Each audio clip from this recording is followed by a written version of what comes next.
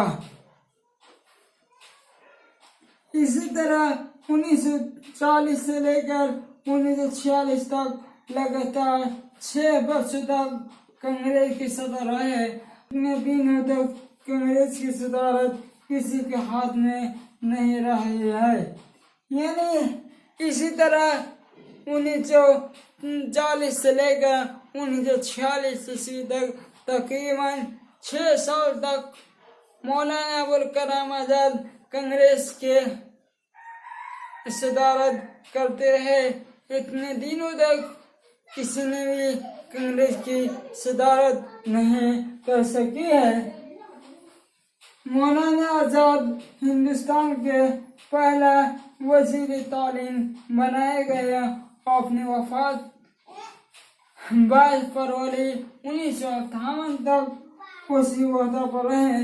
مولانا ابوالکلام آزاد ہندوستان کے پہلے شخص ہیں جنہیں پہلا ایجوکیشن منسٹر وزیر تعلیم دیا گیا اور اپنی وفات تک فروری 1958 تک وہ وزیر تعلیم بنے رہے اور پرائم منسٹر، وزیر اعظم، پردھان منتری کے غیر موجودگی میں سرکار کی دیکھ ریکھ مولانا ابوالکلام آزاد ہی کرتے تھے۔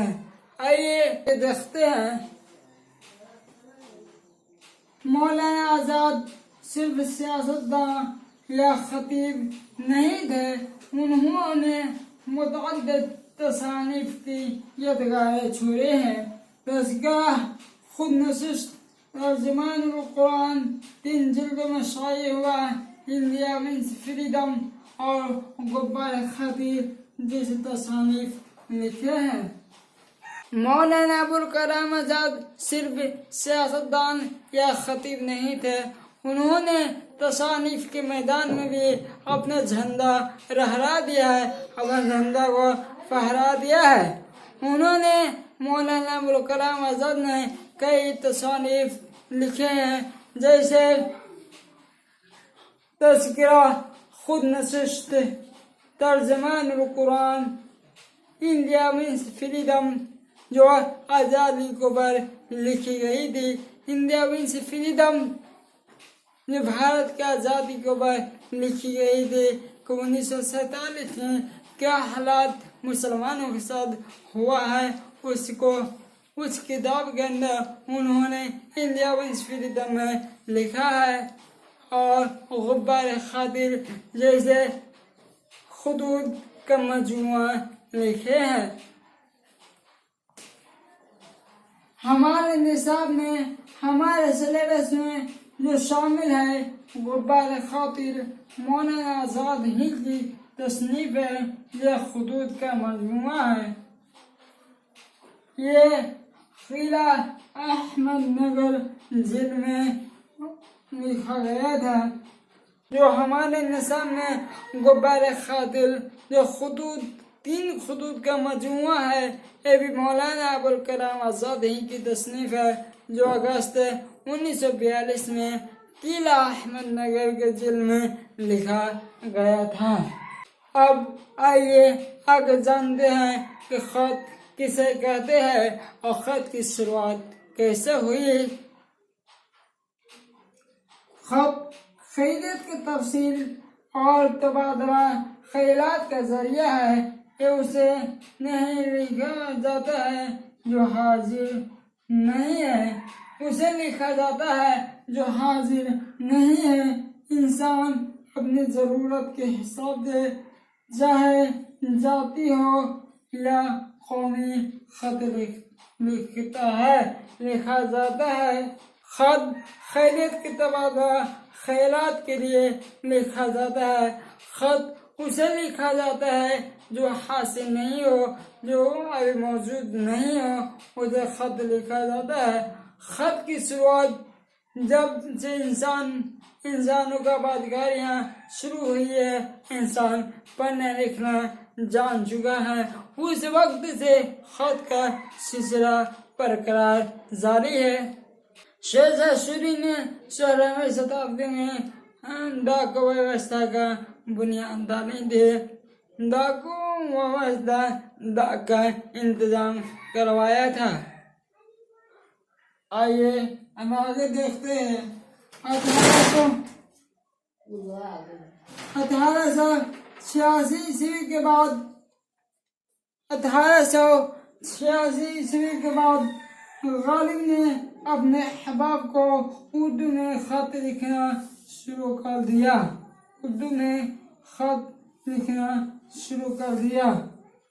غالب نے تقریباً 900 سے زیادہ خطوط لکھے ہیں.